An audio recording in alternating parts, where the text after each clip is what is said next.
Good morning students. Class 11th 7th chapter है बेटा permutation और कॉम्बिनेशन। ये चैप्टर बहुत ज़्यादा ज़रूरी चैप्टर है।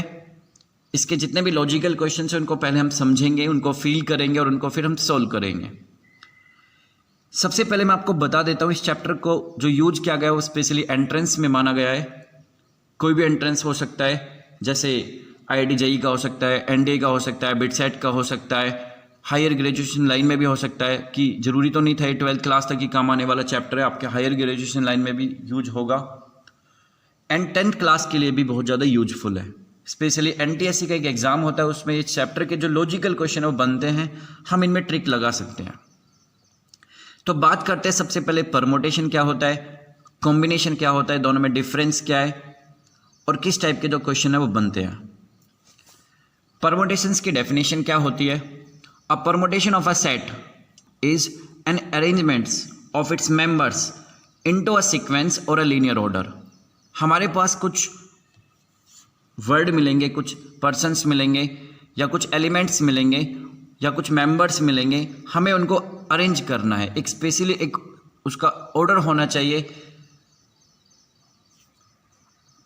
Then it is the process of changing the linear order of an order set. वही बात है कि आपके पास कुछ एलिमेंट्स मिलेंगे, आपको उन एलिमेंट्स को अरेंज करना है और कितने परमुटेशंस आप बना सकते हो। फॉर एग्जाम्पल, मेरे पास कोई भी दो इंसान है, राम और मोहन। क्लियर है? अगर मैं इनको कहूँ एक लाइन में खड़े हो जाओ, तो कितने तरीके से लाइन में खड़े हो सकते हैं? हो सकता है पहले राम हो देन मोहन हो, मीन्स एक परमुटेशन बना। हो सकता है पहले मोहन आ जाए देन आपका राम आ जाए, आपका दो परमुटेशन बना, मतलब सेकंड परमुटेशन बना। तो जितने भी आपके परमुटेशन बनते हैं उन परमुटेशन को इकट्ठा करना परमुटेशंस कहलाता है। जैसे आइए थोड़ा सा एक बड़ा एग्जांपल लेते हैं। मेरे पास कोई भी तीन मेंबर्स है, कोई भी तीन नंबर्स है, ABC, कोई भी तीन मैंने नंबर एज्यूम किए। इन नंबर्स को आप कितने तरीके से अरेंज कर सकते हो? जैसे हो सकता है पहले A हो देन B हो देन C हो सकता है पहले A हो देन C हो देन B हो, BAC हो या BCA हो या CAB हो या CBA हो। मीन्स नंबर्स का अरेंज करना परमुटेशन कहलाता है। लेकिन ओनली एक परमुटेशन तो बन नहीं सकता, तो ऐसे बहुत सारे परमुटेशन बनते हैं। तो इन परमुटेशन को कलेक्ट करना ही परमुटेशंस कहलाता है। It is denoted by P। Clear है कि मेरे पास तीन मेंबर्स है, कोई भी तीन नंबर्स है, उनको हम किस तरीके से अरेंज कर सकते हैं। हो सकता है पहले A हो देन B हो देन C हो, सेकंड में पहले A हो देन C हो देन B हो, थर्ड वाले में B हो A हो C हो। मतलब इस तरीके से हम उनको अरेंज कर सकते हैं। ऐसा तो कोई ज़रूरी नहीं था कि सिर्फ इसी फॉर्म में अरेंज होंगे। क्लियर है मेरी बात? जो मैं कहना चाह रहा हूँ आपसे, वो कैसे भी घूम सकते हैं। क्लियर है? तो इस क्वेश्चन के अंदर जो तीन नंबर्स थे उनको हम इतने तरीके से अरेंज कर सकते हैं। इन्हीं अरेंजमेंट को ही हम परमुटेशन कहते हैं। तो ऐसा भी कोई ज़रूरी नहीं था कि एक ही परमुटेशन बनेंगे, हमारे पास बहुत तरीके के परमुटेशन बनते हैं। इन परमुटेशन को इकट्ठा करना या इनकी काउंटिंग बतानी परमुटेशंस कहलाता है। देन आता है कॉम्बिनेशंस के पास।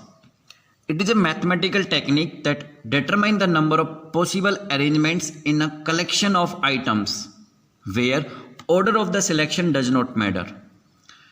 It is a mathematical technique that determines the numbers of possible arrangements, मतलब उनका एक arrangements भी हो, in a collection of items। हमारे पास कुछ items, उसके अंदर से हमें कुछ items collect करने हैं। जैसे एक एग्जाम्पल देखिए बेटा, हमारे पास टोटल 8 स्टूडेंट्स है इस एग्जाम्पल में, A B C D E F G H। Clear है? इन 8 स्टूडेंट्स में से हमें कोई भी दो स्टूडेंट सिलेक्ट करने हैं। जरूरी नहीं है कि वो एक इंक्रीजिंग ऑर्डर में हो, मतलब पहले या अल्फ़ाबेटिकल में हो कि पहले A आए देन B आए। ऐसा कुछ नहीं है कि हमारे पास कोई क्लास चल हुई है, उसमें 8 विद्यार्थी बैठे, 8 स्टूडेंट्स बैठे और हमें कोई भी दो स्टूडेंट्स उसमें से सिलेक्ट करने हैं। ऐसा तो कोई जरूरी नहीं था कि पहले A ही करना है फिर B करना है। हो सकता है पहले B को कर ले देन A को कर ले। तो कितने तरीके से हम उन दो स्टूडेंट को सिलेक्ट कर सकते हैं? कितनों में से? 8 के अंदर से। तो पहले तो हमें पता होना चाहिए कि परमुटेशन और कॉम्बिनेशन में फ़र्क क्या है। मैं आपको फिर बता रहा हूँ, परमुटेशन होता है अरेंजमेंट्स करने के काम, कि एलिमेंट्स को कैसे कैसे अरेंज किया जा सकता है। लेकिन कॉम्बिनेशन होता है सिलेक्ट करने के काम। अगर मान लीजिए कोई क्लास चल रही है और इस क्लास में 50 स्टूडेंट्स बैठे हैं, और मान लीजिए मैं आपकी क्लास को पढ़ा रहा हूँ, ऑफिस से मुझे कॉल आता है कि राहुल सर आप कोई भी 2 बच्चे को या 3 बच्चे को ऑफिस में भेज दीजिए। तो मैं जब 2 या 3 बच्चे को ऑफिस में भेजूंगा तो मैं कितनों में से सिलेक्ट करूंगा, 50 के अंदर से। तो जो सिलेक्शन प्रोसीजर होता है वो सारा का सारा हमें कॉम्बिनेशन में मिलता है। परमुटेशन क्या होता है, जो हम अरेंज करते हैं। जैसे मान लीजिए मैंने 3 स्टूडेंट को सिलेक्ट तो कर लिया, अब उन 3 स्टूडेंट को मैं किस तरीके से बाहर भेजूंगा। हो सकता है मैंने स्टार्टिंग के 3 विद्यार्थी छांट लिए, हो सकता है मैं पहले ए को भेजूँ, देन बी को, देन सी को। ऐसा तो कोई ज़रूरी नहीं कि ABC ही एक इंक्रीजिंग में अल्फ़ाबेटिकल फॉर्म में जाए। फिर हो सकता है पहले बी को भेजा जाए, देन ए को, देन सी को। तो इस फॉर्म को कॉम्बिनेशन बोलते हैं। अरेंजमेंट्स परमुटेशन कहलाता है और जो हम सिलेक्ट करते हैं उसे हम कॉम्बिनेशन कहते हैं। आपने 10th क्लास में कार्ड्स के क्वेश्चन किए होंगे, कार्ड्स ताश के पत्ते बोलते हैं जिसे। तो मान लीजिए मैं आपको एक ताश के पत्ते की गड्डी दे देता हूँ, कोई भी कार्ड्स का एक पैक दे देता हूँ 52 कार्ड्स का, और मैं आपको कहूँ इसमें से कोई भी एक कार्ड छाटिए। तो आप 52 पत्तों के अंदर से एक पत्ते को छाटते हो, मतलब सिलेक्ट करते हो। This is the combination. समझ गए। परमुटेशन सिर्फ अरेंज कर सकता है कि पहले ये हो सकता है फिर ये भी तो हो सकता है, दिस इज द परमुटेशन। और कॉम्बिनेशन क्या होता है कि जो हम छाटते हैं, अगर मुझे 52 पत्तों के अंदर से 5 पत्ते छाटने हैं तो मैं 52 C 5, C मीन्स कॉम्बिनेशन और P का मतलब होता है परमुटेशन। क्लियर है। अब जैसे मुझे ये 2 विद्यार्थी छाटने थे तो मैं AB को भी तो छाट सकता हूँ, मैं AC को छाट सकता हूँ, AD को छाट सकता हूँ, AE को छाट सकता हूँ। ऐसा तो कोई जरूरी नहीं पहले A हो सकता है B हो, देन C हो, B हो, D हो। मतलब बहुत तरीके के हमारे पास केसेस बन सकते हैं, बहुत तरीके के वेज बन सकते हैं। This is called the combination. Clear है मेरी बात। Is denoted by C। Permutation को P से डिनोट करते हैं और कॉम्बिनेशन को C से डिनोट करते हैं। क्या फॉर्मूले होते हैं, जब हम परमुटेशन आपको पढ़ाएंगे तब आप और अच्छे से समझ पाओगे। और इस क्वेश्चन को, जो ये वाला क्वेश्चन है 8 स्टूडेंट्स में से, तब हम पढ़ेंगे कोई भी कॉम्बिनेशन, तब आप खुद भी कर सकते हो कि हम कैसे छाट सकते हैं, 8 में से कैसे छाट सकते हैं, 52 पत्तों में से हमें 4 पत्ते छाटने हैं तो किस तरीके से हम छाट सकते हैं। ठीक है बेटा। परमुटेशन और कॉम्बिनेशन की एक डेफिनेशन पढ़ने के बाद इनमें डिफरेंस क्या है वो हमने अभी आपको बताया। इसके बाद एक टॉपिक है इसके अंदर, फंडामेंटल प्रिंसिपल ऑफ काउंटिंग। क्या होता है, एडिशन होता है, मल्टीप्लिकेशन होता है, वो दोनों चीज़ इसी के अंदर आएगी। तो एक एग्जांपल से समझते हैं। Sania has 2 school bags and 3 water bottles. एक बच्ची है कोई भी सानिया, उसके पास 2 स्कूल बैग्स है और 3 उसके पास वाटर बॉटल है। इन हाउ मेनी डिफरेंट वेज, कितने तरीके से आप अलग अलग वे बना सकते हो, कितने तरीके हो सकते हैं। Can she carry these objects to her school choosing one each. It means कितने तरीके से आप केसेस बना सकते हो कि दोनों में से एक चीज़ को तो आप सिलेक्ट ही करो, आप चूज करो उसके अंदर से। क्लियर है। आइए क्वेश्चन को समझाते हैं पहले तो। As there are 2 school bags, a school bag can be chosen in 2 different ways. समझ गए होंगे। आपके पास 2 स्कूल बैग है तो आप 2 तरीके से सिलेक्ट कर सकते हो। मान लीजिए आज आपने ये कर लिया, हो सकता है आप दूसरा भी कर लो। तो आपके पास अगर 2 स्कूल बैग है तो 2 तरीके से यूज कर सकते हो। अगर आपके पास 3 है तो आप 3 तरीके से यूज कर सकते हो, in 2 different ways. Similarly a water bottle can be chosen in 3 different ways. Obvious ही बात है, अगर वाटर बॉटल आपके पास 3 तरीके की है या 3 वाटर बॉटल है तो आप 3 तरीके से यूज कर सकते हो। For every choice a school bag there are 3 choices of water bottle. मतलब एक स्कूल बैग अगर आपने छाटा तो इस स्कूल बैग के साथ आप 3 बोतल भी छाट सकते हो अलग अलग, या आप दूसरा छाटते हो तो उसके साथ भी तो 3 छाट सकते हो। जैसे सपोज करो ये कोई सानिया है, इसके पास 2 स्कूल बैग है, एक स्कूल बैग यहाँ पे और एक स्कूल बैग यहाँ पे है, ये 2 स्कूल बैग है। अच्छा जी, अब 3 वाटर बॉटल है तो वाटर बॉटल के लिए मैंने यहाँ पे लिखा W1 W2 W3, यहाँ पे भी लिखा W1 W2 W3। देखिए इसका क्या मतलब है कि हो सकता है S1 का मतलब है पहला बैग, सानिया का फर्स्ट बैग, या स्कूल बैग मान लेते कोई भी। ऐसा हो सकता है कि फर्स्ट बैग हो, पहली बोतल हो, मतलब एक केस बना। दूसरा केस पहला बैग हो लेकिन बोतल दूसरी हो, 2 केस बने।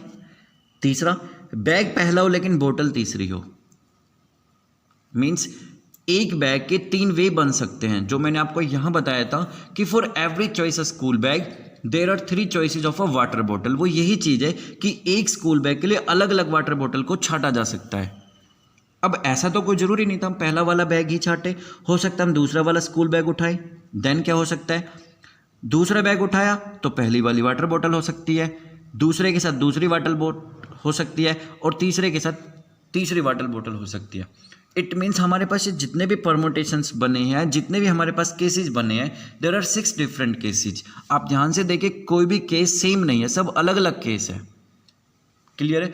अगर आप डायरेक्टली निकालना चाहो तो आप कैसे निकाल सकते हो, जितने भी आपके पास स्कूल बैग है मल्टीप्लाई जितनी भी आपके पास वाटर बॉटल है, तो आपके पास इस तरीके से केसेज बना सकते हो। इन्हीं केसेज को जो हम बनाते हैं, इन्हीं अरेंजमेंट्स को जो हम करते हैं, यही परमोटेशंस होता है। क्लियर है।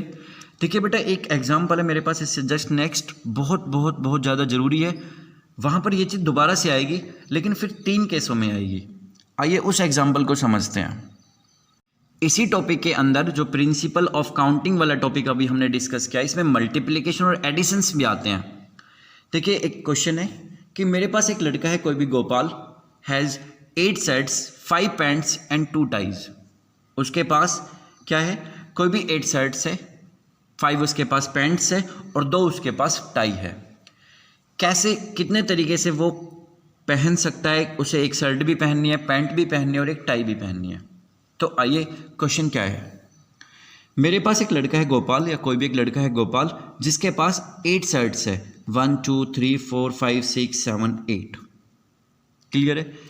इसके पास मतलब पहली वाली शर्ट के साथ पहनने के लिए 5 चॉइसेज है पैंट की, P1 P2 P3 P4 P5। Similarly S2 के साथ भी 5 चॉइसेज है, इसी तरीके से S3 के साथ भी 5 चॉइसेज है। चॉइसेज का मतलब पहली वाली शर्ट हो लेकिन पहली पैंट हो, पहली शर्ट हो लेकिन दूसरी पैंट हो, पहली शर्ट हो लेकिन तीसरी पैंट हो, इसी तरीके से आप अरेंज कर सकते हो। अच्छा जी, अब इसके बाद भी केसेज है, लाइक पहली शर्ट हो, पहली पैंट हो, लेकिन इसके साथ पहली वाली ही टाई हो, एक केस बना। दूसरा क्या हो सकता है, पहली शर्ट हो, पहली पैंट हो, लेकिन दूसरी वाली टाई हो। तो ऐसे आप कितने केसेस बनाओगे, ये बड़ा थोड़ा सा टाइम जरूर लेगा, लेकिन अगर आप मैथमेटिकली समझ गए तो एक सेकंड में भी आंसर बता सकते हो। पहले तो क्वेश्चन समझ आना चाहिए कि हमारे पास टोटल 8 शर्ट्स है, 5 पैंट्स है और 2 हमारे पास टाइज है। हमें काम क्या करना है, उस गोपाल को कोई ना कोई एक पैंट्स लेनी है, कोई शर्ट लेनी है, कोई एक टाई लेनी है और उसे पहननी है इन्हीं को। तो आप कितने तरीके से छाट सकते हो, कितने तरीके से उसके अरेंजमेंट बन सकते हैं। जैसे मैंने यहाँ पे कुछ केसेस बनाई भी है। हो सकता है पहली शर्ट हो, देन पहली पैंट हो, देन पहली टाई हो, शर्ट 1 हो, पैंट भी पहली वाली हो लेकिन टाई चेंज हो गई हो दूसरी। तो अगर हम S1 की बात करें तो S1 के लिए हमारे पास जो केसेज बने वो टोटल 10 केसेज बने हैं। ओनली S1 की बात कर रहा हूँ मैं आपसे। S का मतलब शर्ट है, P का मतलब पैंट है और T का मतलब टाई है। अगर S1 के लिए 10 केस है, सिमिलरली फिर S2 के लिए भी 10 केसेज आएंगे, सिमिलरली S3 के लिए भी 10 केसेज आएंगे। इसी तरीके से कहाँ तक आएंगे, 8 शर्ट के लिए। टोटल कितने हो गए, अगर हम बात करें 10 इसके लिए, 10 इसके लिए, 10 10 10 10 10 10 10 8 बार है। टोटल कितने केसेज हो गए, 80 हो गए। सिमिलरली देखिए मैंने यहाँ पे लिखा भी है, एडिशन करेंगे टोटल केसेज के लिए 80 केसेज आ गए। ये तो हो गया एडिशन, जो हम फंडामेंटल प्रिंसिपल पढ़ रहे हैं, ये तो हो गया एडिशन। मल्टीप्लिकेशन क्या होता है, आप जस्ट डायरेक्ट मल्टीप्लाई भी कर सकते हो। जितनी शर्ट है मल्टीप्लाई जितनी पैंट है, मल्टीप्लाई जितनी आपके पास टाई है। तो आपके पास कितने केसेज आ गए, टोटल 80 केसेज आ गए। ये टॉपिक इसी के अंदर एडिशन भी है और इसके अंदर आपका मल्टीप्लिकेशन भी है बेटा। एडिशन का मतलब जितने भी आप केस बनाओगे उनको आप ऐड करोगे, लेकिन केस बनाने के लिए आपको जो प्रोसीजर लगाना है वहाँ पर आप क्या करोगे, पहले मल्टीप्लाई करोगे। ठीक है बेटा। आइए इसके बाद एक एग्जाम्पल करते हैं। बड़ा इंटरेस्टिंग चैप्टर है बेटा ये, बहुत बहुत ज़्यादा इंटरेस्टिंग है। इतने मज़े आएंगे इस चैप्टर को सोल्व करने में, पढ़ने में, कि आपको पूरी बुक में नहीं आएंगे। क्लियर है। तो पहला क्वेश्चन पढ़ते क्या है। You can go from Delhi to Jaipur either by car or by bus or by train or by air. आपको दिल्ली से जयपुर की तरफ जाना है, जिसके लिए आपके पास 4 व्हीकल्स है, 4 ट्रांसपोर्ट है जिनको आपको यूज करना है, कार, बस, ट्रेन और एक air. In how many ways can you plan your journey from Delhi to Jaipur? मेरा क्वेश्चन समझ आया? आपको दिल्ली से जयपुर की तरफ जाना है, तो आपके पास 4 उन्होंने व्हीकल्स दिए, 4 आपको ट्रांसपोर्ट दिए कि आपको इन्हीं ट्रांसपोर्ट को यूज करना है। कितने तरीके से आप दिल्ली से जयपुर की तरफ जा सकते हो? आगे भी क्वेश्चन है, और बैक टू दिल्ली, और आपको दिल्ली से जयपुर भी जाना है और वापस जयपुर से दिल्ली की तरफ आना है। क्लियर है? पहले क्वेश्चन समझ आना चाहिए। आपके पास, या आप खुद दिल्ली में खड़े हो, आपको जयपुर की तरफ जाना है, आपके पास 4 ट्रांसपोर्ट है, कार, बस, ट्रेन और एयर। आपको फिर वापस से दिल्ली की तरफ आना जहां आपका इनिशियल पॉइंट था। तो कितने तरीके से आप जा सकते हो और कितने तरीके से आ सकते हो, उसी पॉइंट पर कितने केसेस बनेंगे। Second, suppose you like variety and you don't want to return by the same mode of transport. देखिए इसका क्या मतलब, जो इन्होंने सेकंड केस बनाए, मान लीजिए आप जिस व्हीकल से गए हो, आप कार से गए हो फॉर एग्जांपल के तौर पे, तो जब आप वापसी जयपुर से दिल्ली की तरफ आओगे तो आप कार से नहीं आओगे, क्योंकि आपको हर वैरायटी फिर यूज करनी, जैसा क्वेश्चन में लिखा है, you don't want to return by the same mode of the transport. जो ट्रांसपोर्ट आपने जाने में यूज किया है दिल्ली टू जयपुर, लेकिन जब आप जयपुर से दिल्ली की तरफ आओगे तो वो ट्रांसपोर्ट यूज नहीं करोगे, ऐसा सेकंड केस में है। बट फर्स्ट केस में ऐसा कुछ नहीं था, आप किसी से भी जा सकते हो और किसी से भी आ सकते हो। तो आइए कैसे बनाते हैं केसेज, मैथमेटिकली क्या होता है। आपको दिल्ली से जयपुर की तरफ जाना है, जयपुर से वापस दिल्ली की तरफ आना है जहां से आपका इनिशियल पॉइंट था।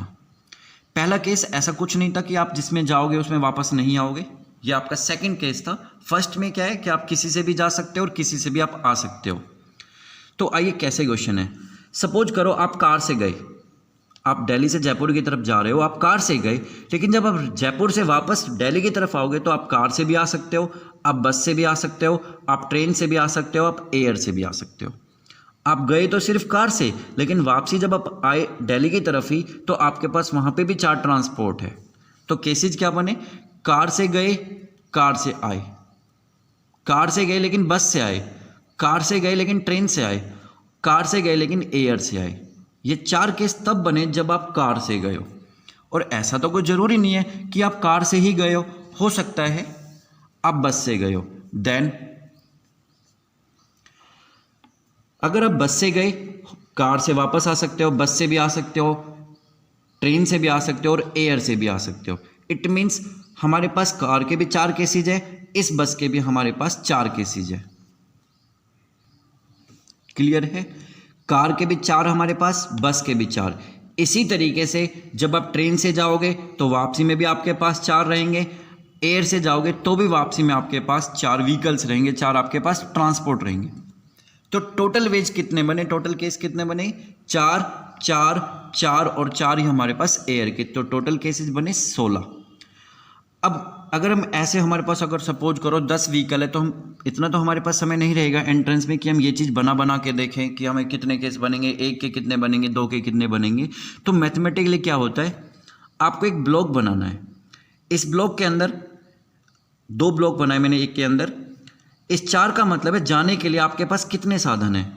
आपके पास जाने के लिए 4 साधन है, तो आपने 4 लिखा। और वापसी आने के लिए जब आप दिल्ली की तरफ ही वापसी आए तो वापसी में भी आपके पास 4 व्हीकल्स है, 4 ट्रांसपोर्ट है। तो जब टोटल केस निकाला जाता है तो इनका मल्टीप्लिकेशन किया जाता है, 4 × 4 करेंगे तो 16 आएगा। क्लियर है? But in the second part उन्होंने ये कहा है कि आप जिस चीज़ से गए हो वो उस चीज़ से वापस नहीं आओगे। इट मीन्स कौन कौन से केसेज हटेंगे, सीसी वाला हटेगा क्योंकि कार से गए तो कार से नहीं आ सकते, एक तो ये केस हट गया, बीबी वाला हट गया, टीटी वाला हट गया और एए वाला हट गया। मतलब ये 4 केस हट गए। 16 में से अगर आप 4 को माइनस करोगे तो आएगा 12। ये तो हो गया जनरली मेथड। मैथमेटिकली अगर आप करना चाहो, एक ब्लॉक बनाया, आगे मान लेते जाने के लिए और ये मान लेते आने के लिए। आप 4 व्हीकल से जा सकते हो, लेकिन जब आप वापसी करोगे तो आपके पास 3 ही व्हीकल बचेंगे, क्योंकि एक व्हीकल को तो आपने यूज कर लिया, उससे वापस नहीं आ सकते। तो टोटल कैसे निकालोगे, 4 × 3। मैथमेटिकली ही करना पड़ेगा आपको, क्योंकि ये चीज़ तो ठीक है हम स्टार्टिंग में आपको बता रहे हैं तो मैं आपको ये चीज़ बता रहा हूँ। अगर आपके पास 10 ट्रांसपोर्ट आ जाए, 15 ट्रांसपोर्ट आ जाए, तो फिर आप इतनी चीज़ तो नहीं बना पाओगे, तो आप मैथमेटिकली ही यूज करोगे। इसमें क्या था, 4 जाने के थे, 4 आने के थे, इसलिए 16 था। इसमें जितने के हैं उससे 1 कम आने का हो जाएगा, क्योंकि हम उससे वापसी नहीं आएंगे। तो हमारे पास जो कितने केसेस बनेंगे, 12 केसेस बनेंगे। Clear students? ये वाला क्वेश्चन समझ आया? आइए बेटा दूसरा एग्जाम्पल करते हैं। How many 4 letter words are possible using the first 10 letters of English alphabet. आपके पास इंग्लिश अल्फ़ाबेट के कोई भी स्टार्टिंग के 10 लेटर्स मान लेते हैं, उन 10 लेटर में आपको कोई भी 4 लेटर को उठाना है और उनको अरेंज करना है। वापस फिर सुनिए, how many 4 letter words are possible using the first 10 letters of English alphabet. English alphabet के आपको 10 लेटर के अंदर से 4 लेटर्स की अरेंजमेंट बनानी है। कंडीशन है कि कोई लेटर रिपीट नहीं होना चाहिए और दूसरी कंडीशन है कि लेटर रिपीट हो भी सकता है। क्लियर है? देखिए मेरे पास टोटल 10 लेटर है, बट मुझे जो अरेंजमेंट करनी है वो 4 करनी है। जब हम पहले वाले कॉलम की तरफ गए या जो हमने पहला वाला नंबर उठाया, जो हमने पहला सिलेक्ट किया, हम उसे 10 के अंदर से कर रहे हैं, तो इसलिए मैंने यहाँ पे 10 लिखा है। क्लियर है? लेकिन एक समय पे मैं कोई एक लेटर यूज कर सकता हूँ। सीधी सी बात है, आपको मैं कहूँ ABCD लिखिए, स्टार्टिंग के 4 तो आप एक ही तरीके से तो लिख सकते हो ABCD को। अगर आप दोबारा लिखोगे तो अरेंजमेंट ही तो चेंज होगा। मतलब क्या है कि जो आपने पहला वाला लेटर छाटा है, ये कितनों में से छाटा है? 10 के अंदर से छाटा है। चलिए आपने एक लेटर को छाट के फिक्स कर दिया। अब आपके पास लेटर कितने बचे? टोटल 9 लेटर बचे, क्योंकि एक को तो आपने भर दिया, एक को तो आपने फिल कर लिया इस कॉलम में। 9 क्यों बचा? क्योंकि आप रिपीटेशन नहीं कर सकते। This is the first case कि आपका कोई लेटर रिपीट नहीं होना चाहिए। तो यहाँ पे एक और भर दिया, लेकिन वो कितनों में से आया? 9 के अंदर से आया। यहाँ पे फिर एक और भर दिया, वो कितनों में से आया? 8 में से। यहाँ पर फिर एक और भर दिया, वो कितनों में से? 7 में से। समझ गए मेरा क्वेश्चन? पहले वाले कॉलम को भरने के लिए जब हमने इस लेटर को फिल किया तो मैंने 10 के अंदर से छाटा था। छाट के मैंने कोई भी एक लेटर फिक्स कर दिया, दैट इज A मान लेते हैं। अब बाकी के जितने भी लेटर बचते हैं, और मेरे पास बचे टोटल 9 लेटर, लेकिन जब मैं सेकंड कॉलम को फिल करूंगा तो मेरे पास 9 केसेज बनेंगे, क्योंकि एक को तो मैं यूज कर चुका हूं, क्योंकि रिपीटेशन नहीं होना चाहिए। सिमिलरली 8 देन 7 और इनके आपस में मल्टीप्लाई करके वेज निकाल सकते हैं। तो इसका मतलब क्या है कि हमारे पास 10 लेटर में से हम जब 4 लेटर को छाटेंगे, कोई लेटर रिपीट नहीं होना चाहिए, तब हमारे पास इतने केसेस बन सकते हैं। Let us suppose letter repeat हो गया, like A, this is the repetition, कि कोई भी रिपीट हो सकता है। जरूरी नहीं है कि ऐसा भी, ये भी रिपीटेशन है 2 बार ही हो। कोई भी वर्ड कम से कम 2 बार हो, 3 बार हो, 4 बार, वो तो एक अलग बात होगी। रिपीटेशन में तो चाहे एक बार रिपीट हो जाए, वो रिपीटेशन ही होता है। अगर रिपीटेशन अलाउड हो जाए तो पहले में भी 10, दूसरे में भी 10 आई, क्योंकि ये लेटर को बार बार यूज कर सकते हैं। तो 10 10 10 10 टोटल कितने केस आ गए? 10,000 वेज आ गए। समझ गए? सिंपल क्वेश्चन था बहुत। थर्ड देखिए, given 6 flags of different colours. हमारे पास 6 फ्लैग है, अलग अलग कलर के फ्लैग है। How many different signals can be generated by hosting the flags on a vertical pole. किसी भी पोल के ऊपर हम कितने तरीके से अलग अलग सिग्नल्स को बना सकते हैं? One below the other. देखिए इस वन बिलो द अदर का मतलब है नो रिपीटेशन, रिपीटेशन ना हो। एक के नीचे दूसरा आएगा तो रिपीट कहाँ हो गया? वो तो फिक्स हो गया, तभी तो दूसरा नीचे आया होगा। If A signal requires 3 flags, means आपके पास टोटल 6 फ्लैग है, उनमें से आपको छाटने हैं कोई भी 3 फ्लैग और एक सिग्नल्स बनाना है, कोई रिपीट नहीं होना चाहिए। सपोज करो जब आपने फर्स्ट को छाटा तो कितनों में से छाटा, ये सोचिए। आपने पहले जब फ्लैग को छाटा तो 6 फ्लैग के अंदर से छाटा और फिक्स कर दिया, यहाँ पे 6 आ गया। 6 का मतलब ये नहीं कि 6 फ्लैग को छाट लिया, छाटा हमने एक है, लेकिन वो छठे कितने अंदर से है, मतलब उसको हमने जो सिलेक्ट किया वो 6 के अंदर से किया है, इसलिए यहाँ पे 6 है। यहाँ पे 5 क्यों लिखा? क्योंकि आप एक कलर को यहाँ फिक्स कर चुके हो। आप मान लेते रेड कलर को फिक्स कर दिया, तो अब रेड नहीं आना चाहिए। तो आपके पास कितने कलर बचे? 5 बचे, यहाँ पर आ गया 5। अब आपके पास फिर 4 बचे, क्योंकि आपने 2 कलर फिक्स कर दिए। रेड के बाद आपने मान लेते ग्रीन फिक्स कर दिया कोई भी। तो यहाँ पर जब हम छाटेंगे तो कितनों में से छाटेंगे? 4 के अंदर से छाटेंगे, इसलिए यहाँ पे 4 लिखा। इनके आपस में मल्टीप्लाई की तो 120 वेज आए। तो लॉजिक क्या है? यदि हम 6 फ्लैग के अंदर से 3 फ्लैग के सिग्नल्स बना, ये हमारे पास कलर्स है, अलग अलग फ्लैग के कलर्स लिखे गए, हमें सिग्नल्स बनाने हैं जिसमें से हमें कोई भी 3 उठाने हैं। तो कितने तरीके से बना सकते हैं? 120। अगर मान लेते हैं यहाँ रिपीटेशन होता तो यहाँ भी 6, यहाँ भी 6, यहाँ भी 6। क्लियर है मेरी बात? नेक्स्ट क्वेश्चन पे चलते हैं। बड़ा अच्छा क्वेश्चन है, आप समझ भी जाओगे बहुत सिंपल लैंग्वेज में, और डेली लाइफ का चैप्टर, डेली यूजेबल जो है वो क्वेश्चन है। चैप्टर भी आपका ऐसा ही है ये, जो हम डेली यूज में करते हैं। इन how many ways can 5 person sit in a car? कितने तरीके से हम 5 इंसान को कार में बैठा सकते हैं? टू इंक्लूडिंग द ड्राइवर, जिसमें से ड्राइवर भी इंक्लूड हो चुके हैं। इन द फ्रंट सीट, 2 आपके पास फ्रंट सीट में हो जिसमें ड्राइवर को मिलाया जाए, एंड 3 हो बैक सीट में। If 2 particular persons don't know driving.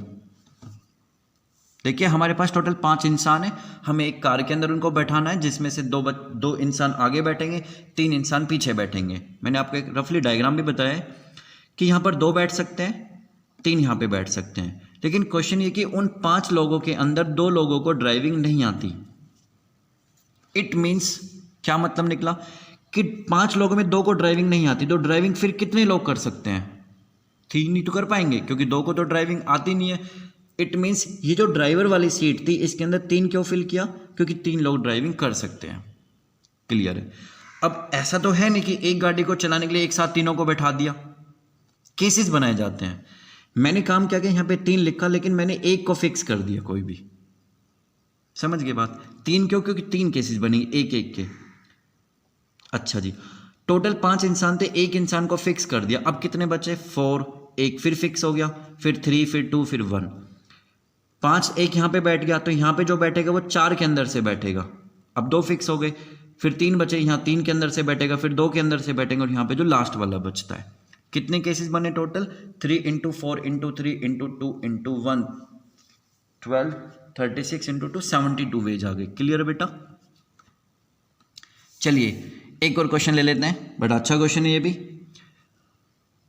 आपके पास एक रूम है कोई, समझना, इस रूम में टोटल 5 दरवाजे हैं, 5 डोर्स है इसके अंदर, जिसमें से कोई भी गेट से एंट्री हो सकती है, किसी से भी एग्जिट हो सकता है, कोई कंडीशन नहीं यहां तक। अब क्वेश्चन क्या है, यहां पे आपको बताने इन हाउ मेनी वेज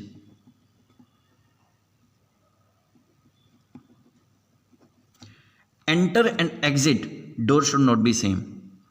वापस फिर सुनिए, आप कितने देखिए आपको रूम के अंदर एंटर भी करना है और एग्जिट भी करना है। पहली कंडीशन है कि जिस रूम से एंटर किया है और जो एग्जिट करोगे वो सेम ना हो। आप इससे घुस तो गए, लेकिन जब आप एग्जिट करोगे तो आपके पास 4 ऑप्शन रहेंगे। अगर आप इससे घुसे, आपने यहां से एंट्री की, तो आप इन 4 से एग्जिट कर सकते हो। This is the first condition. Second condition क्या है? आप किसी से भी घुस सकते हो, किसी से भी एग्जिट हो सकते हो, कोई फिक्स नहीं कि जिससे घुसा उसे वापस नहीं आ सकते। पहला क्वेश्चन यही था ट्रांसपोर्ट वाला, उसी तरीके का क्वेश्चन है। पहला क्या है कि जिससे गए उससे वापस नहीं आए। ये है मेरा एंट्री का, ये मेरा एग्जिट का।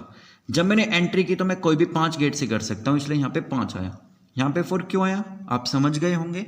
4 इसलिए तो आया क्योंकि आपने एक गेट को यूज कर लिया। अब आपके पास, आपने सपोज करो इसको यूज कर लिया, तो एग्जिट के लिए आपके पास कितने ऑप्शन बचे? 4 ही तो बचे। इससे तो आप जा नहीं सकते, क्योंकि आपकी पहली कंडीशन है कि एंटर और एग्जिट का जो दरवाजा है वो सेम ना हो, इसलिए 5 × 4 आया, दैट इज 20 वेज।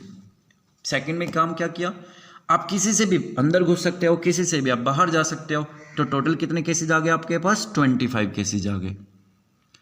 बेटा बहुत ज़्यादा इंटरेस्टिंग टॉपिक है, और इसके जितने भी क्वेश्चन है करिए। 7.1 के क्वेश्चन करिए। आपको फिर भी कोई डाउट लगता है तो आप बेशक से बेफिक्र होकर किसी भी समय आप मुझसे पूछिए, आपका डाउट क्लियर हो। ओके बच्चों, थैंक यू। वैसे मैं नेक्स्ट वीडियो डालूंगा, उस वीडियो में और भी क्वेश्चंस करेंगे।